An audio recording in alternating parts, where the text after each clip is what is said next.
Riri President William Ruto na munini wake Rigathi Gachagua makoretwo makihungura icigo ngũrani cia bũrũri gũtarĩria maũndũ marĩa thirikari ĩrakinyanĩria. Akenya aingĩ maugĩte gaka nĩ kahinda ga gũtungatĩra mũingĩ na gũkinyanĩria ciĩranĩro iria merĩirwo mbere ya gĩthurano kĩhĩtũku. Kwenda kũgweta hanini ũhoro wa tongoria arĩa anene mena ngathĩ cia igũrũ magĩũka gũkũ gwitũ Nyandarua magokaga makaheaga atongoria arĩa twĩthurĩire gĩtĩo, tondũ atongoria acio nĩ ithuĩ twĩthurĩire na nĩ matũkenagia.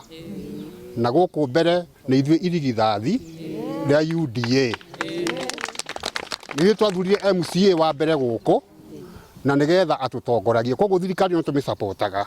Andũ acio nĩ mendane nĩgetha matũrehe maendeleo, tondũ makĩhũrana rĩ ithuĩ tũkũrĩra hau gatagatĩ, no korwo matikũhũrana ithuĩ nĩ tũkuona nĩ tũgũikara wega.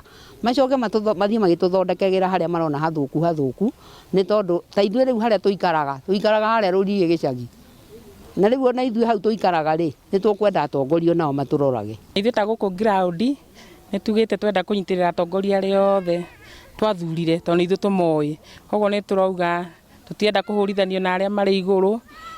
Ithuĩ twĩ thutha wa William Ruto na mami mwega gũkũ ground-inĩ nĩ atũnyitagĩrĩra maũndũ-inĩ mothe. Atongoria a matũra matiganĩte mwena wa Ol Kalou na Ol Njororok kaunti-inĩ ya Nyandarua maugĩte kũrĩ na atongoria amwe anene makoretwo makimenithia atongoria a icigo itiganĩte na makĩria gĩtarũ-inĩ gĩa gatagatĩ ga bũrũri. Mĩario yao no inyitĩtwo mbaru nĩ atongoria a andũ ethĩ, makiuga bata mũnene nĩ thirikari na atongoria gũtabania mĩhang'o ĩgũteithĩrĩria gũthondeka mĩeke ya mawĩra kũrĩ andũ ethĩ.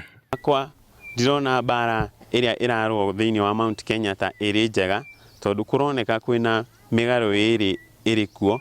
Kwĩna andũ marenda gũtwarana na munini wa mũgathe wa bũrũri na nĩ kũrĩ na arĩa marenda gũtwarana na president witũ.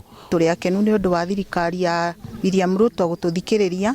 Ithuĩ twĩ ta Jay-Z tũrĩ akenu tondũ nĩ tũrona nĩ egũthondeka maũndũ, no andũ acio maramũhũra tũtirenda bara, tũrenda tondũ nĩ twamathurire maturutĩre wĩra. Ngiribote Inooro TV kuma Ol Kalou gũkũ nĩ kaunti-inĩ ya Nyandarua, njĩtagwo Peter Mwangi.